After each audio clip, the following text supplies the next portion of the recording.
Sit here awkwardly for a minute.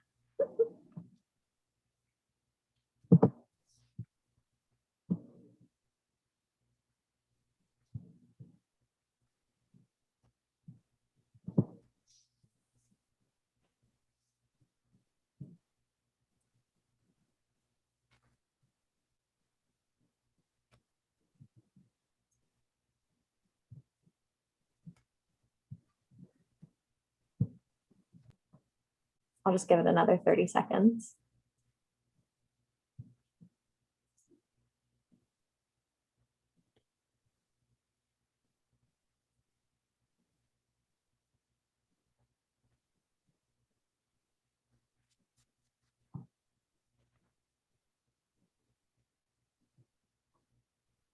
All right. Well, while everybody's still filtering in, I will get started. Hi, everyone. I am London Faust. I'm the current PPRA president, and I will be quick with my introduction tonight so we can get to the important content of the program. Just so everybody knows, this discussion will be recorded and distributed to everybody who registered within the next couple of days. And if you are not already a PPRA member, you will receive a discount in that email that can be used towards regular membership cost. And as a PPRA member, you get access to exclusive programming, reduced registration fees for our programming, a comprehensive membership and media directory for the Philadelphia region, and other great perks. So it's definitely something to consider if you want, to join the PPRA community. Throughout this program, if you have questions, we're encouraging you to use the Q&A feature, and then we're going to facilitate a little Q&A session at the end of the program. And we would love if you shared any insights or tidbits from today's conversation on social media. And if you do, please use hashtag PPRA program so we can follow along. I also have a few upcoming programs I'd love to share with everybody.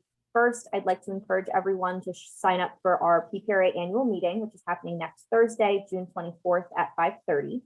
This virtual happy hour celebration will recognize the hard work of this year's board and welcome new leadership for next year. And we'll be presenting several awards to students and PPRA members. The best part is that it's free, and there will be some great networking following the annual meeting. Then, and you guys are the very first group to hear about this, I'm going to tease an upcoming panel that's happening at the end of July. We are very excited to be hosting our second annual PPRA State of the Industry program. So we are bringing together experts and industry thought leaders to discuss the future of communications, as we emerge from COVID-19, what the future of our industry is in Philadelphia and beyond. So you can expect to hear from experts from the PR Council, the Kimmel Center for Performing Arts, NBC Universal, and Allied Global Marketing. And it's so new that it's not even up on our website yet to register for, but check back later this week and it should be. And finally, I just want to extend a heartfelt thank you to Jamie Margarana, who you don't see here, but she was very behind the scenes in the planning and execution of this panel. She put a lot of hard work and thoughtfulness into organizing the event. And in partnership with our DEI chair, Sam Biles, who you do see here, Jamie's been an integral part of a very intentional shift this organization has undergone over the last year to really focus on regular DEI programming and making sure that it's always free and accessible to all. With that said, another great partner to PPRA and its DEI efforts is today's program sponsor, PICO. Myra Bergman, their Vice President of Communications, actually spoke on last year's State of the Industry panel and has stayed connected with us specifically on the topic of DEI initiatives. And I'm very pleased to introduce her tonight so she can share a few remarks. Myra, I can't thank you enough personally and on behalf of PPRA for supporting this program. Thank you, Linda. This is important to us. It's important to the community and the region that we serve. So good evening, everyone. Thanks for being here. We're really honored to be able to sponsor this webinar. As a PR professional, I think it is important to ensure that your DEI initiatives in the workplace are compelling, they're understood by all of your stakeholders, including employees, and they're embraced. And that's a very tall order for PR professionals. So I'm glad that you have a panel of experts today here to ask any questions you may have on the topic. And, as a PR professional, and this is my personal experience as well, you're thinking of your dual role to speak on behalf of your company, communicate on behalf of your company, but also your own personal journey on DEI, right? So I think the more that you participate in these sessions or learn more about, what does growth look like along the way, the better you'll be able to communicate with your audiences. So glad that you're here. Thank you for the invitation, and just, I take every chance I get to advance DEI a little further, and this is one of those opportunities today. So enjoy the session, and again, thanks for the opportunity to be here. Thank you so much, Myra, and thank you to Pico again for sponsoring us tonight. So now we'll get started, and I will turn it over to our moderator, Dr. Wendell Jackson, Director of Workforce, Diversity, Equity, and Inclusion for the Mayor's Office of Diversity, Equity, and Inclusion. Okay, thank you very much, London. I appreciate that and that warm welcome. Good evening, everyone. Thank you for joining us today. And we have some great panelists with us today. And I want to just take a moment to allow them to introduce themselves. And by the way, if you have any questions or anything you'd like to present to the panel, please go ahead and place them in the Q&A section of the presentation today. That's going to be at the bottom of your screen. So without further ado, what I would like to do is go ahead and allow our panelists to introduce themselves. And I'm going to select them as I see them on my screen. So I'm going to start with Carmella. And Carmella, would you please introduce yourself? And would you take just a short period to explain to us what drew you into the DEI space? Sure, thank you for having me. I am Carmella Glover. I'm the president of the Diversity Action Alliance, and I'm also the director of DE&I at the Arthur W. Page Society. What drew me into DE&I think I inherently, I don't know if anyone decidedly goes into DE&I. I certainly didn't. I started my career as a chemical engineer. And when I was an engineer, I was typically the only woman in the room, typically the only Black person in the room. I was a part of affinity groups, like National Society of Black Engineers, that really kind of opened my eyes up to some things. And we were required to learn the National Black Anthem. And I realized that there was a lot I didn't know about DE&I, but I needed to learn to advocate for myself and others in that space where it was very male dominated, very white dominated.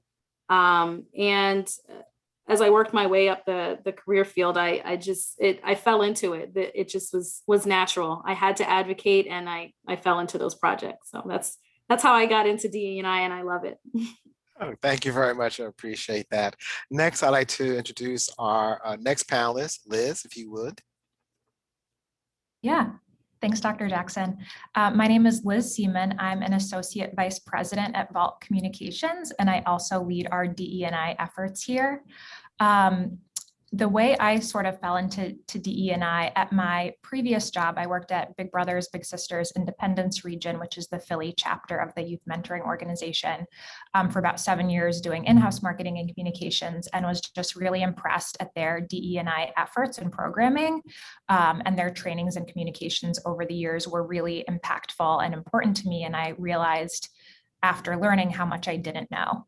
At Vault, I know DE&I has always been important to them, but there hadn't been a centralized effort put in place. So about a year ago, sort of inspired by or pushed by George Floyd being killed by police, I was moved to do something. So I approached our agency leaders and asked if I could put together a proposal to sort of formalize things at the agency. And they were very open and receptive to that. And now we're about a year into our DEI program.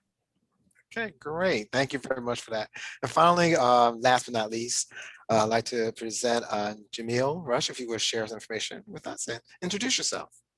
Absolutely. Thank you, Wendell. Jameel Rush, my day job is the Vice President of Diversity, Equity, and Inclusion for the Philadelphia Inquirer. I think I got into DEI similar to most other individuals. It's often birthed out of personal experience, right? Of going into an organization where you don't see yourself represented. And my story of success is very much one of others seeing potential in me and creating opportunities for me to grow and develop. So since that was so core to my success, I found myself volunteering for projects and programs that helped to create those avenues for others as they were going into the organization. That found me connected with our Diversity, Equity, and Inclusion office, although I was working in HR, I sort of dabbled in DEI projects and programs for a while. And then when a role opened up, I think I had just been so close that they were like, why don't you just come work here? And that's how I sort of formally got into the role itself. And it's been a phenomenal career choice for me, and very much marries my personal passion with what I think my skill sets are. Oh, great. Thank you very much for sharing that. And I guess what I'll share a little bit about myself. I think my career started in DEI way back in the day of affirmative action, for any of you who remember that term, for the federal government.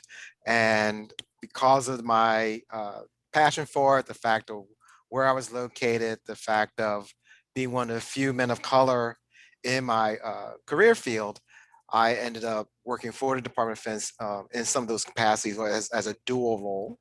And as I moved around the world, and I was always end up being a champion for it. And then it kind of just naturally progressed being here, and then led me to the city, which I'm so happy that out of this past years, I was able to experience a extremely well intended light in my journey as I entered within the city of Philadelphia. So I want to thank you all for sharing that information with us. And so what I'm going to do is get right into the questions that are going to be presented to you, and just answer the questions as calmly as you wish, share what information you have. And so I'm going to just dive right in. So the first question, what has your experience with workplace DEI or lack thereof been like? And I'm going to start with you, Carmella. Sure, right, my dog is barking, but my experience with workplace DE&I has been varied. It depends on, the organization. I've been with several organizations, and my experience with DE&I was that it's always progressive. So every year we get more and more into DE&I after events in the news. My experience is that organizations who really care about it are doing the work regardless of what's happening in the world around us.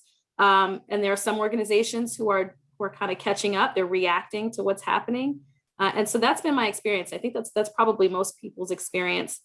My first thought about work is never DE&I. I mean, we're there to make the company money or to achieve whatever purpose the business has. And I think as of late, DE&I has jumped to the top of a lot of agendas, and it's important to do so. And those of us who've been working in DE&I for a while are glad to finally see it, but it's been a long time coming. Okay, thank you. And Jameel, same question for you. Yeah, and I do think Carmella brings up a great point of, I think it's important to talk about pre and post George Floyd in terms of the experience working in diversity, equity, and inclusion.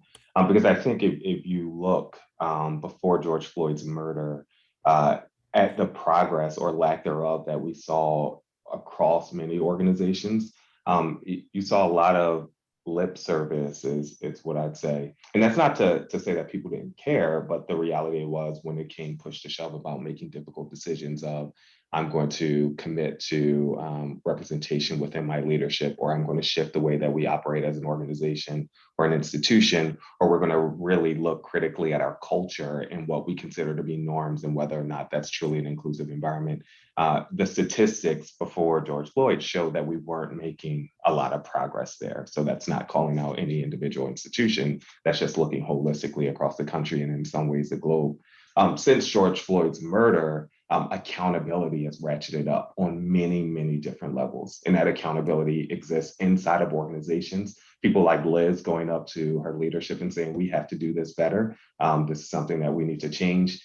Customers saying, we're not going to give our dollars to you as an organization if you don't align with our values around diversity, equity, and inclusion. Shareholders passing resolutions to say, we want to see this as part of your strategic plan, board of directors. And then leadership on down, because accountability has shifted, progress has also shifted with that at the same time.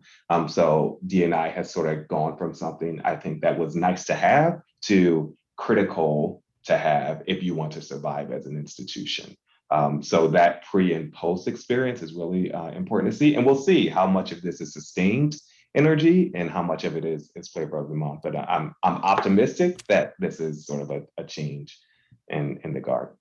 Okay, great, thank you. And Liz, can you share your thoughts on this?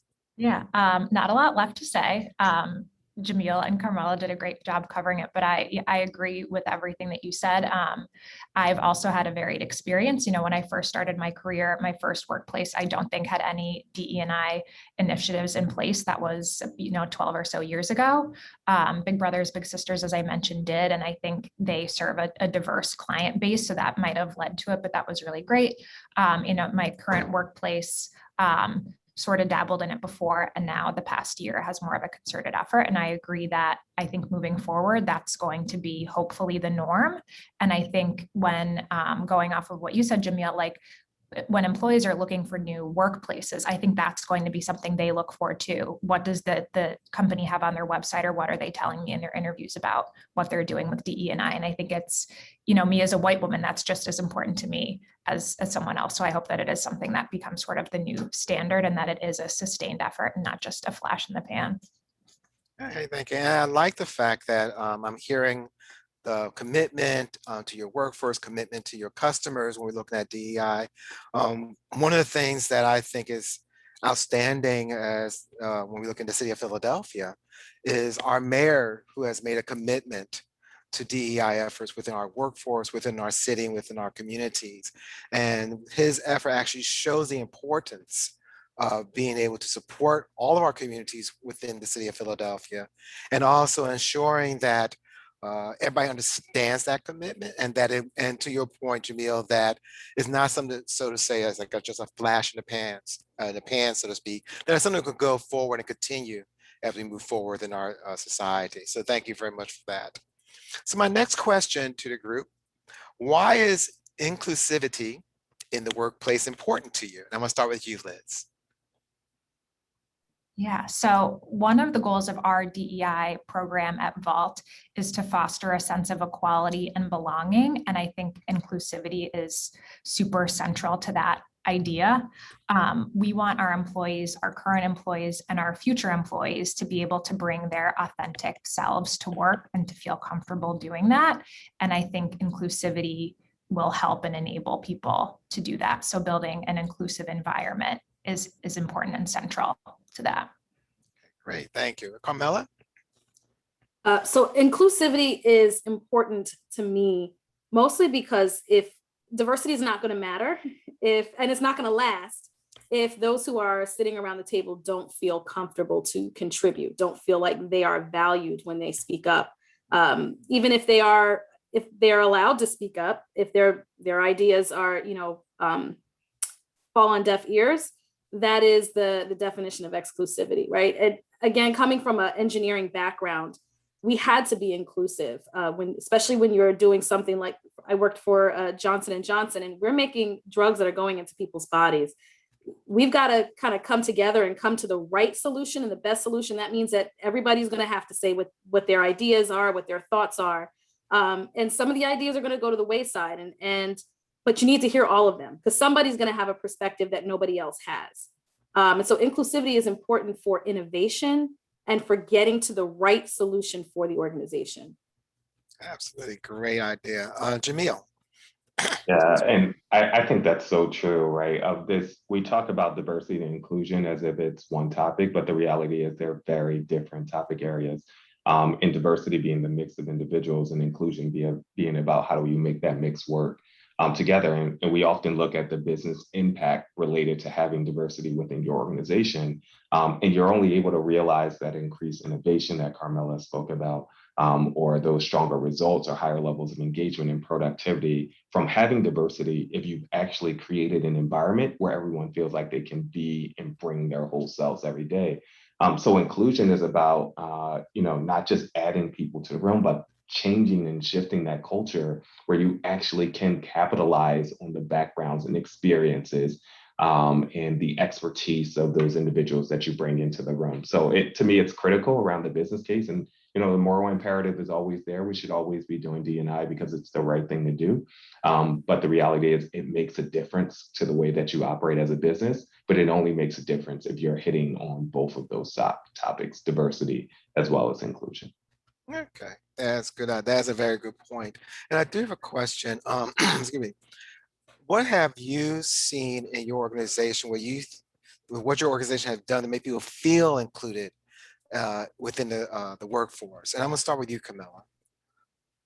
The biggest thing is CEOs and leadership stepping up and being vulnerable about what they don't know, talking about what the position of the organization is, and allowing people to share what their perspectives and what their values are. So we talk a lot about creating a safe space, and really that's up to the leadership. If I feel like me saying something is going to result in me being looked at differently, if I'm going to be stigmatized, if I'm going to be fired or somehow slowly processed out because of my thoughts, I'm not going to say anything. But if the CEO makes a mandate that this is important to us, and anybody who has something to say about it should, that makes a big difference. And that goes for both small and large organizations. When the CEO says something is important, it is. And then when they show that vulnerability to say, hey, I don't know all the answers, but it's important to me that we get here, that makes the biggest difference, because that has the trickle down effect.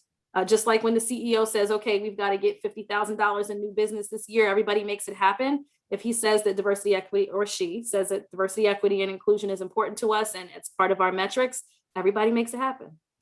Okay, very good. Liz, how have you noticed the changes being made in your organization for inclusion? Yeah, something that we did when we first started our efforts was to put out a staff-wide survey to ask people to share their thoughts on the agency's current efforts and what they wanted to see.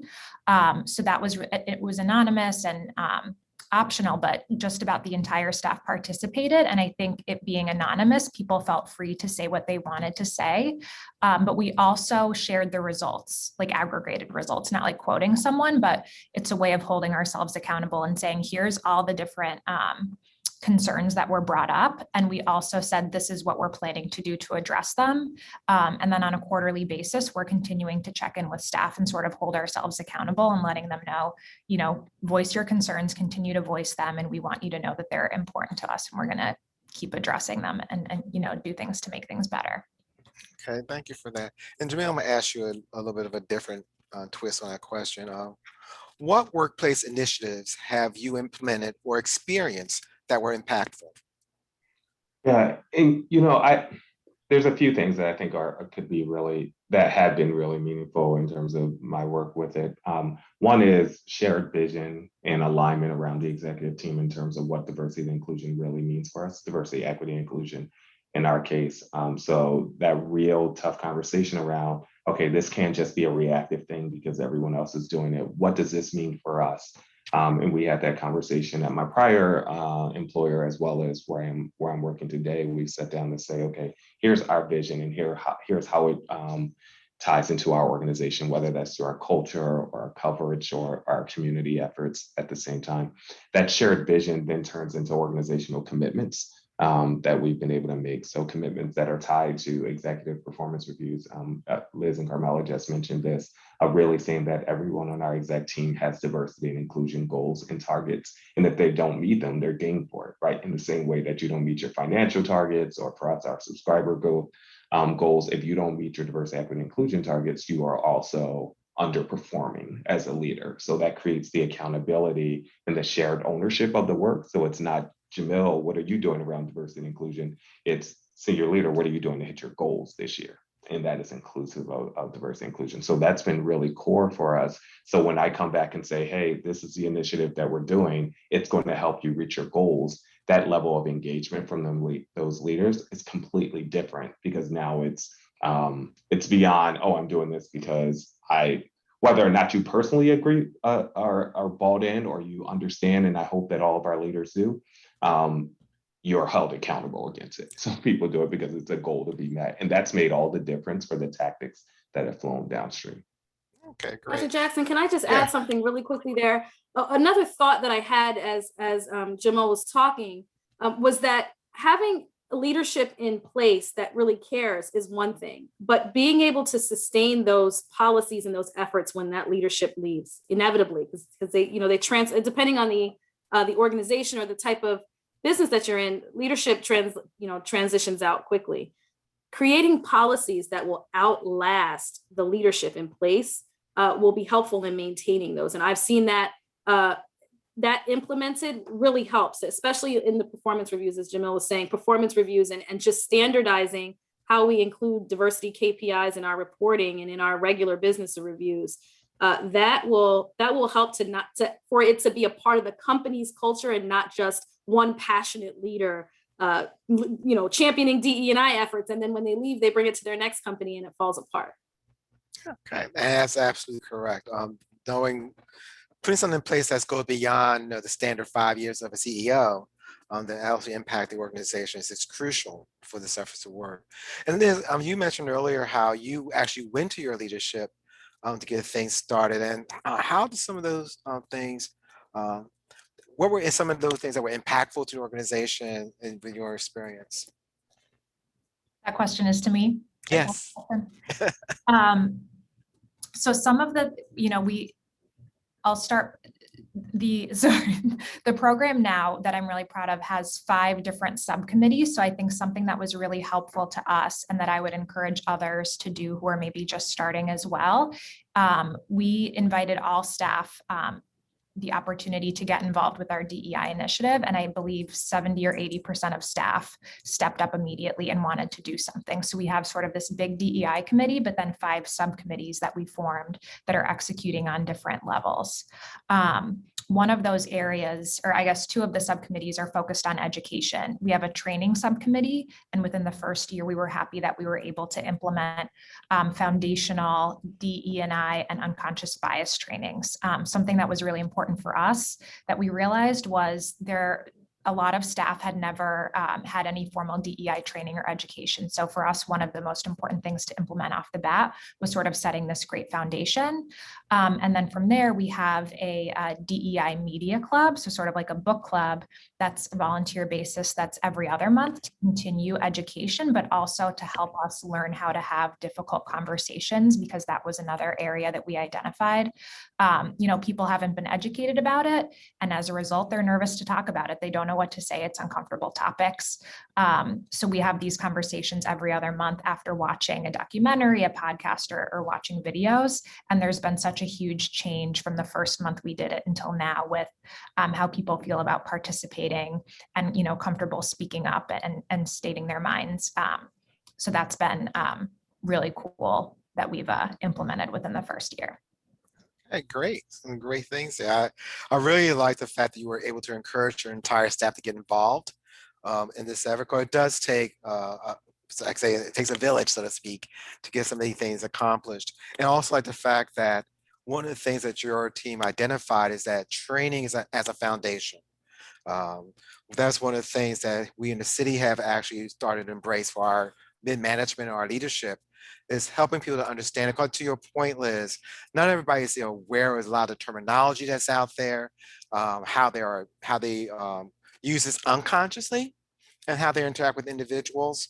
And also one of the things that we have found that is becoming very impactful for us in the city is that we're starting to have conversation with all of our commissioners around how are they intentionally looking at hiring from diverse groups and to reflect our demographics, intentionally going out and making sure that we provide enough training and resources for those within the organization, within the city, to prepare to move forward into leadership roles. And that's crucial, that sometimes our companies forget that, a lot of times we have a huge group of diverse candidates in our mid-management and lower levels, and we're not preparing them to move forward. And we miss out on that kind of talent. So it's great to hear that your organizations out there are really looking at this thoughtfully and really getting involved with this. So it's really great to hear some of this. So one question I have is, what can employees at all levels, and I think we mentioned this a little bit earlier, so what can employees at all levels do to encourage DEI initiatives in the workplace? I'm going to start with you, Carmella. The first thing is to say something, right? To have the courage to say something. I think it's a lot more accepted and easier now than it was, say, 10 years ago, to speak up on something that's important to you. And furthermore, there's a growing body of research. I mean, you can throw a rock and hit some research that says it's beneficial for the company. So if you feel that what you're saying to your management or your leadership is anecdotal, there is definitely some hard research to say, hey, here's where it's worked in other companies with case studies. here's some data that shows that it's really going to improve our business model. So speaking up about it and seeking out some of the organizations that you could easily partner with outside of your company, that they don't all cost money. I mean, if the fear and the hesitation is behind, I'm asking them to make an investment, you can find some of those partnerships that don't cost any money. Of course, the ultimate goal is to make sure that your organization is invested financially as well, whether it's internally or externally. But there really shouldn't be any hesitation or trepidation around speaking up. And most companies are doing surveys. And whether you believe it's anonymous or not, your feedback matters. A lot of times we have clients who say that their employees don't feel that the surveys are actually anonymous. Well, now more than ever, whether they're anonymous or not, the feedback it matters. And oftentimes, if they're not anonymous, it's really just to identify in what department are we having a major issue? Is it just one area, or is it just at one career level? Is it just one demographic? So it's not to identify anyone and single them out. But saying something is really where it starts. Prepare yourself with some backup and some research if you need to, but often that anecdotal experience, that just telling somebody what you experienced and having the courage to share that'll change their mind. Like, they may not have the same experience as you and may not even see something as offensive, or they may not have noticed that you're being overlooked for a promotion. Sharing those stories is important. It makes it, if it touches someone, they're going to reach out and figure out how to change it. Great idea. And Liz, you mentioned that you are actually encouraging your staff to get involved. So what are some of the other things, excuse me, but what are some of the things that your employees at all levels are being encouraged to do to drive DEI initiatives in the workplace? Yes, so we offer ongoing opportunities for staff to educate themselves, and the media club opportunities. And then for anyone that's on the committee or anyone, we're consistently asking them, do you have any ideas? What do you want to see? And bring new ideas to the table. And we seriously consider them and have implemented things. The other thing I wanted to note that ties back to part of your question is that, and going to the employees of all levels, the folks that we have leading those subcommittees aren't leadership, senior leadership at the agency. It's staff from all different levels and departments. And that's something that I encouraged, and I was so happy to see. It's a great leadership opportunity, and you don't need to have 12 years of experience to be able to lead a DEI subcommittee. I think you just need to be passionate and excited about it and willing to put in the time and effort, which is so great. And it's really helped some of our more junior staff blossom at the agency. Oh, great. And Jameel, what are you and your organization doing to encourage DEI initiatives in your workplace? Yeah, and we're certainly doing the collective of how are we encouraging all staff to get involved. We have a series of groups called Inquirer for All that are working to help to design and create policies, programs, procedures, and even recommendations to senior leadership of ways that we can really shift the way we operate as an organization, the way we push out our coverage, the way we connect with our community, to a way that really does center diversity, equity, inclusion, and even anti-racism inside of that work. We're also working pretty hard to build up manager cultural competency at the same time, right? So how do we make sure managers understand not just the biases that they bring in, which is also really important too, but also like, how do you understand these specific issues that are impacting marginalized groups within the organization and then society at large, right? So whether that is LGBTQ plus inclusion or race and ethnicity, we at some point we'll be talking about generational differences, gender differences, right? All of those things. They impact our experiences inside the workplace. And part of that work of really centering DEI and what we do means that you need to understand those experiences so that you can shift the way that you run your team to really be more equitable. Okay, great. I love that Inquire for All. I mean, that's a great title. I'm sure you thought it all up yourself. I can't take any credit for it. That's one great thing about working with journalists is they'll give you some good names. That is a great idea. Thank you for that.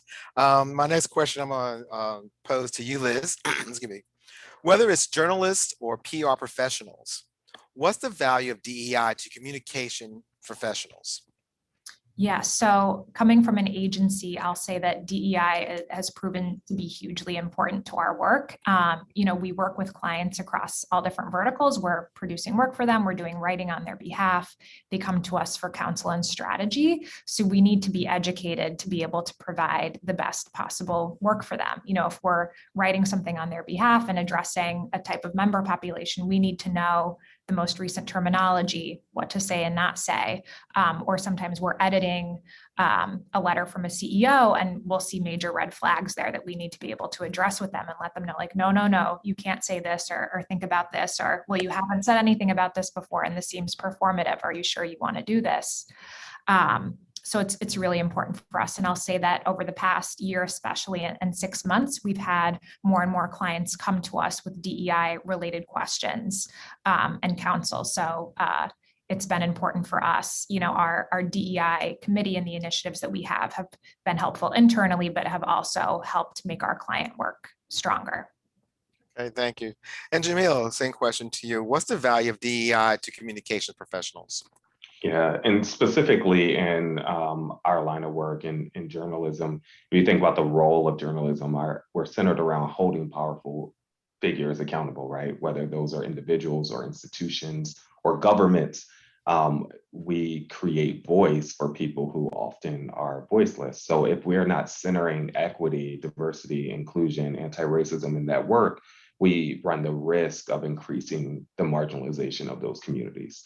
So if our journalists don't understand the implications of calling somebody by the right gender pronouns, in misgendering someone, if our journalists don't understand the reason behind capitalizing the B in Black, because that experience for Black Americans, like that nuance in language creates narrative and can shift narrative if we do it really well.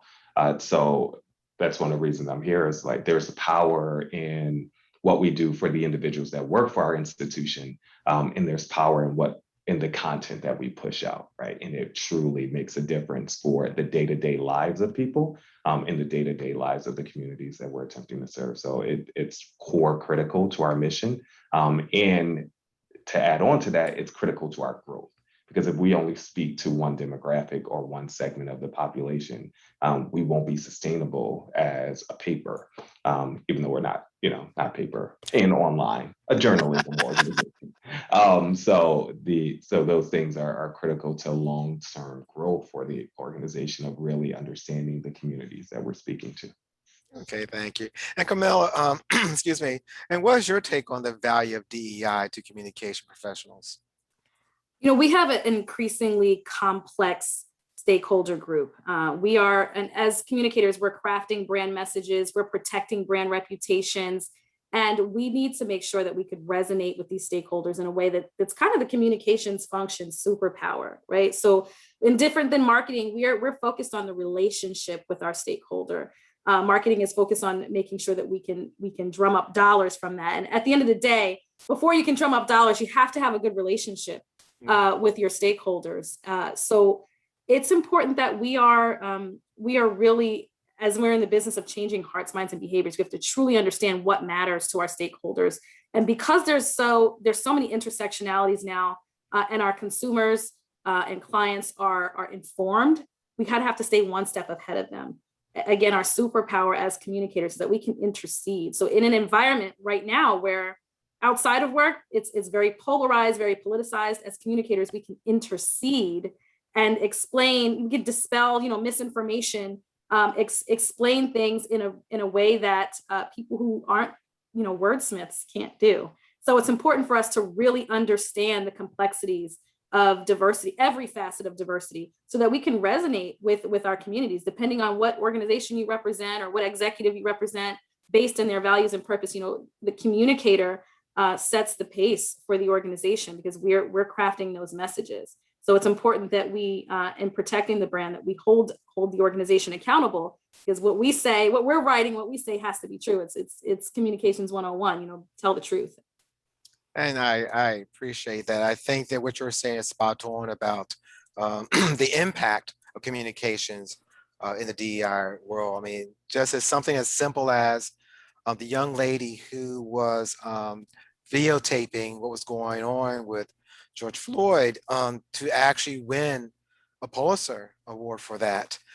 It's just you just never know what you're going to say, what you're going to do that has that much of an impact, and to her voice, a global impact, and she didn't even realize it.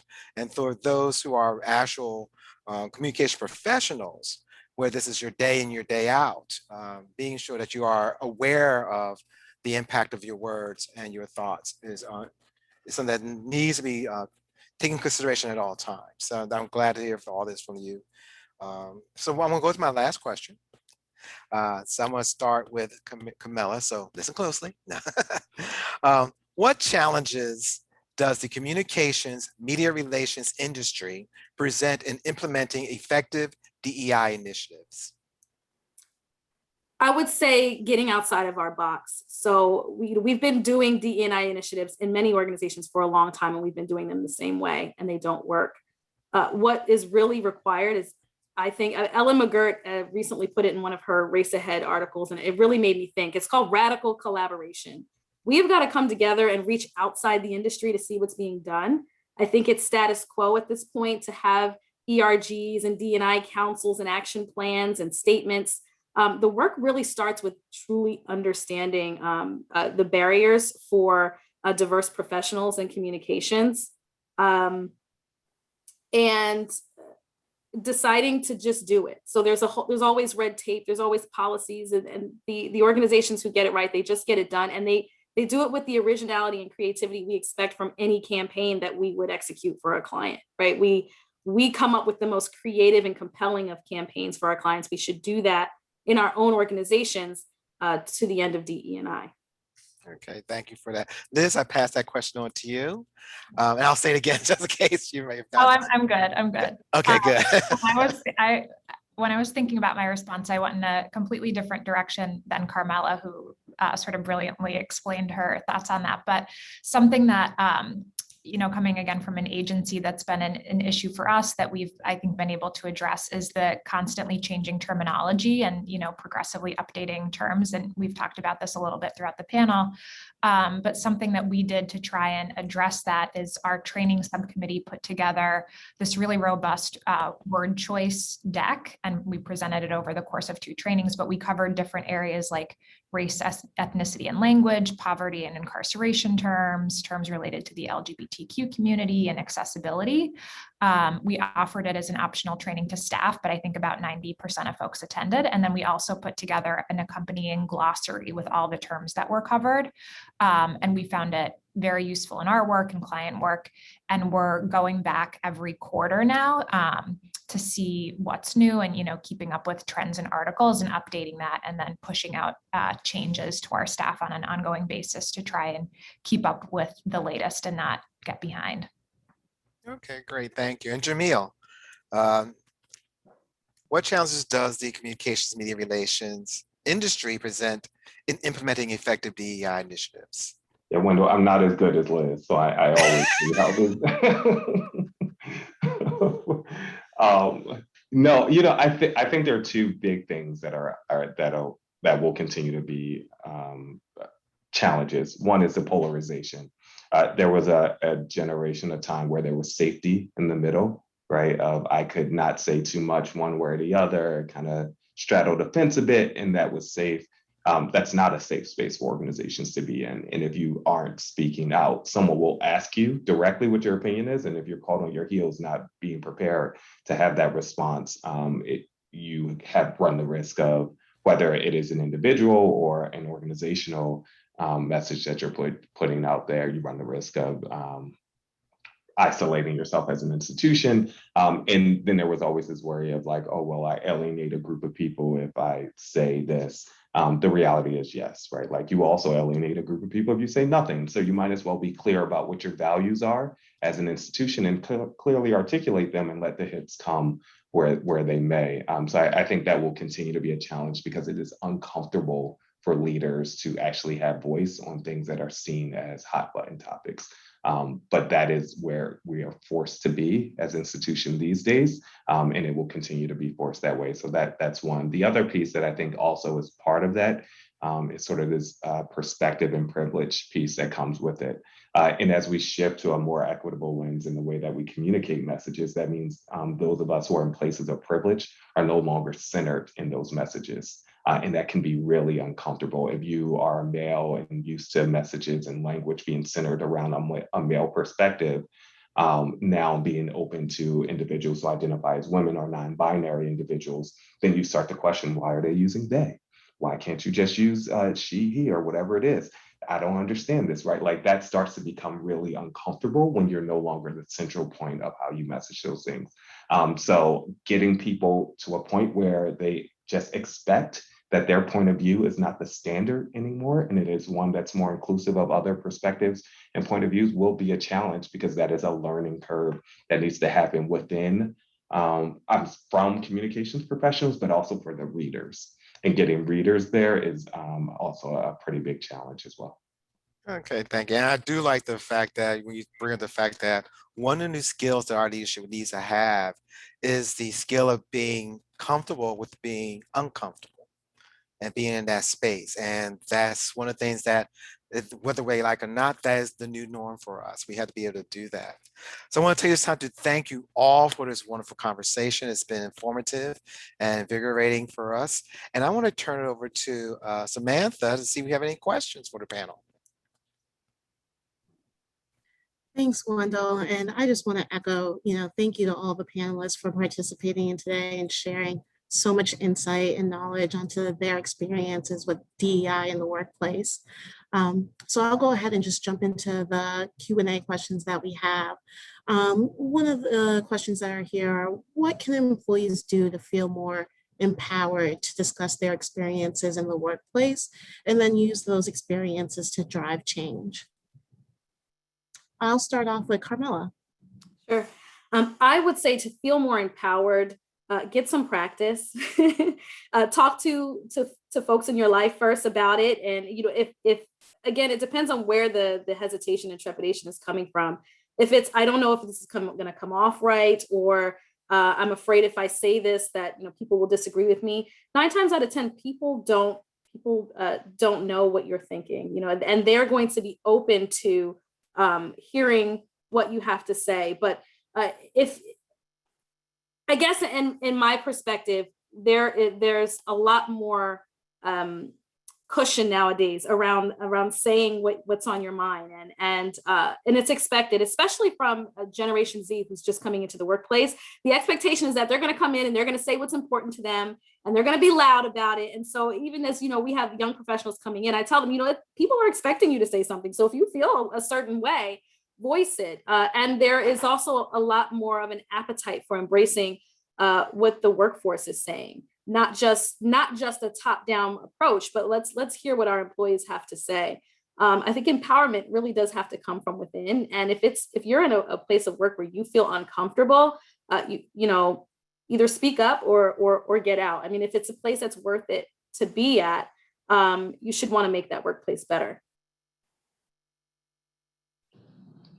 The only thing I'll add there is organize, right? There are power in numbers. So find people who are also committed to making change and feeling that sense of whatever you might be feeling about the workplace, and get those efforts together. So it's a united front where you're going to others, and it doesn't have to be you out on that limb by yourself. There's a group of people who are sort of standing up. Especially if you're in a space of privilege and you're in the majority population within your institution, using that privilege for power to advocate for and be an ally for those who aren't in positions of power, I think is really critical. I don't have much more to add, just that, seek out someone that you trust.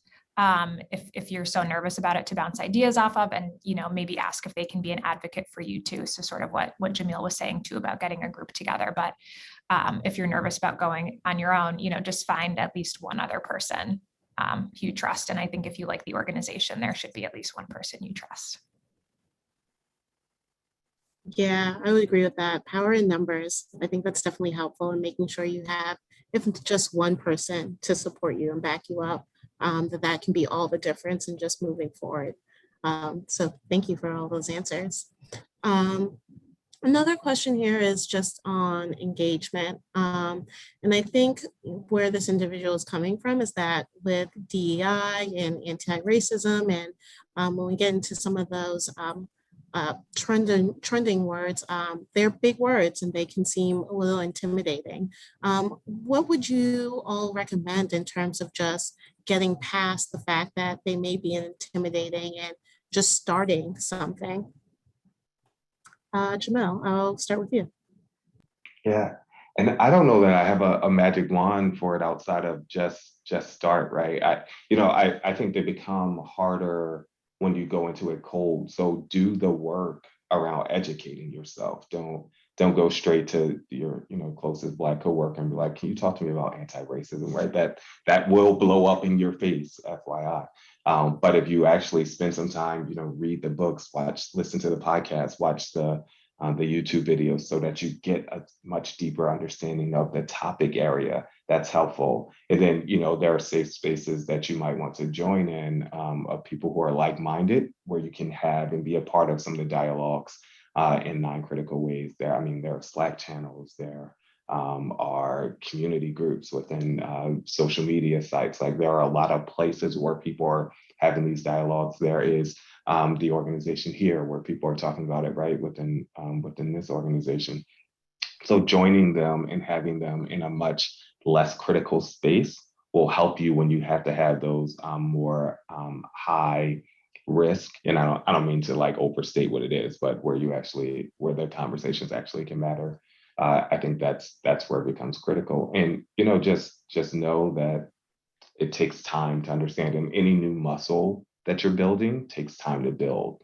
And you're not going to be able to do 20 pull-ups on your first time trying to do a pull-up. It takes a little while before you get good at it. And it's the same thing with these conversations around equity, inclusion, and all the topic areas we're speaking to. I would also add that even as DE&I professionals, we don't know everything all the time. I mean, as Liz mentioned, terminology changes, language changes. We are continuously learning as well. New books come out, new research comes out, new case studies, and it's okay to not know everything. And a good DE&I professional will tell you that I'm continuing to learn too. We won't have the answer for everything, but we'll go back and do the work, as Jameel mentioned.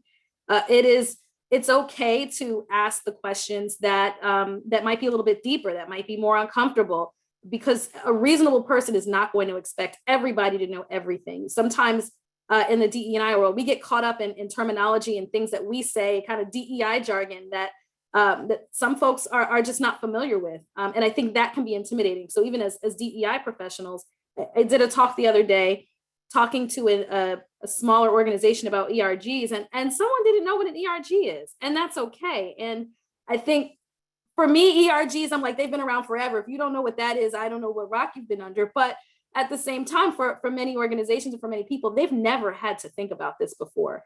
And so a reasonable person will not expect that you know everything. And it sounds cliche, but no question is dumb. And because you may ask one question and get 3 different answers from 3 different people, and all of them may have great perspective and be right answers. So if we as DE&I professionals can say that the language and the terminology changes quickly and we have to keep up, we can only reasonably expect that there are going to be questions from people, especially if these are not their lived experiences that they're asking about. To build off of that, I think something that we've been very aware of, that's something that we've been nervous about, and I personally have been nervous about, leading the efforts here, is like, I'm going to mess up. I don't know everything, but we've been very transparent with that. Like, the agency's new to this. I'm relatively new to this. So we're going to try our best, but we're not experts. We're just trying really hard, and let us know if there's something that we say that you disagree with. And even with that word choice presentation, after our first session, we had a couple of folks reach out and say, have you thought about this? Did you consider changing the phrasing to that? And it's all things that we welcome. And we're so glad that people feel comfortable to share that feedback with us. And it only makes us stronger. And from my perspective, I think that trying and doing something is so much better than doing nothing and not trying at all. So I think sort of like keeping that at the front of your mind. Samantha, I just want to just tag on all of that information. I think it's all great. And I want to just say that if you're in the position where you're going to ask questions and be great, just have some grace for the individual who may not know the answer, who makes that mistake unintentionally by maybe using the wrong pronoun or assuming something that they have been embedded into them for decades. And just understanding that they're on the journey with you and just understand you're doing it together. Yeah, I was going to say, I think for 2020, grace has been a big word for a lot of people, and that's probably key in just being on this journey and learning all together. So with the few minutes that we have left, I'll ask this question that came in from the group. Is there, and I'll ask you to name one because there's probably thousands, but is there a resource, one resource that you've been using in your journey to just kind of learn more, to be better when it comes down to diversity, equity, inclusion? And I see people are thinking. So I'll open it up to Liz because you seem like you might have an answer. Give a plug that Carmella will appreciate. One of the best things that we did is we became a signatory with the Diversity Action Alliance, which is the organization Carmella leads, and it brings together communications professionals from across, I don't know how broad it is, at least our area, maybe the country. And it's a wealth of resources and information. And the reason I know Carmella is because every couple of months or weeks, I'll go to her and say, like, we're trying to figure this out. What can you tell me? Do any resources exist? And she's been great, and the organization has been great with providing me resources. And if it's something that they don't know yet, there's this great feature where they will send out an email question to the entire network saying, either anonymously or Vault Communications is looking to do X, Y, or Z. Does anyone have experience? I think someone put out and asked, does anyone have great DEI trainers in the Philadelphia area who you can recommend, and things like that. So Carmella and the DAA have been an excellent resource for us and people that we've relied heavily on. Thanks, Liz. The DAA is centered around, again, that idea of radical collaboration. So we do have agencies that are, would consider themselves competitors of each other, but diversity strategies and tactics are something we can't keep close to the chest anymore. I mean, there's enough talent out there for every agency and every in-house communications shop to be doing the best job they can when it comes to DE&I. And so we're coming together as an industry to share best practices. It's no longer a competitive advantage. We're all sharing everything we got because we have to get this right. It's important specifically for our industry to get it right. And so you kind of stole my thunder a little bit there, Liz, but these are things that that have been helpful for us. I would say the only other resource that I use personally, there's two of them. Anti-Racism Daily, which is done by Nicole Cardoza. She does a daily newsletter. She's been doing it since just after George Floyd's murder. And there's an array of topics. You can go read their archives, antiracismdaily.com or .org, Anti-Racism Daily.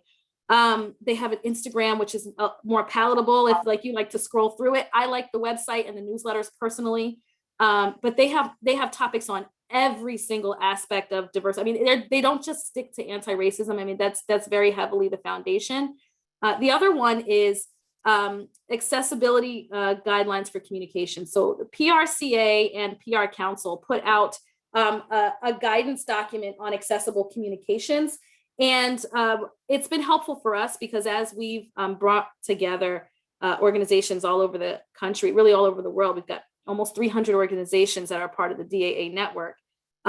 We've got a lot of our stakeholders who are hard of hearing or they can't see. And we're virtual now. So it makes it a lot more difficult than being in the office. And it's been really helpful for us to figure out how to make our website accessible to someone who needs to access it in a different way. So that has been really, really helpful for us in making sure that we're employing all those techniques. I think those are the two big ones. I mean, I don't particularly have any podcasts that I love. I don't think I have too much time for podcasts, but I'm always picking up a new book. There's a new one coming out called The Business of Race. It'll be out in August. I had an opportunity to pre-read it, and it's a good read. It comes from, so write that one down. I don't know if you can pre-order it on Amazon yet, but it's called The Business of Race. It comes from two women who are they come out of the business world, not necessarily DE&I. And so they have a different perspective, but it's a fresh perspective on diversity and inclusion as a business imperative. And it's almost a blueprint and a roadmap. And I really liked it. So if there's going to be a book that you pick up in the future, it's called The Business of Race. I Nice. can Yeah. come in with one more. Oh, sorry. No, Um, I was.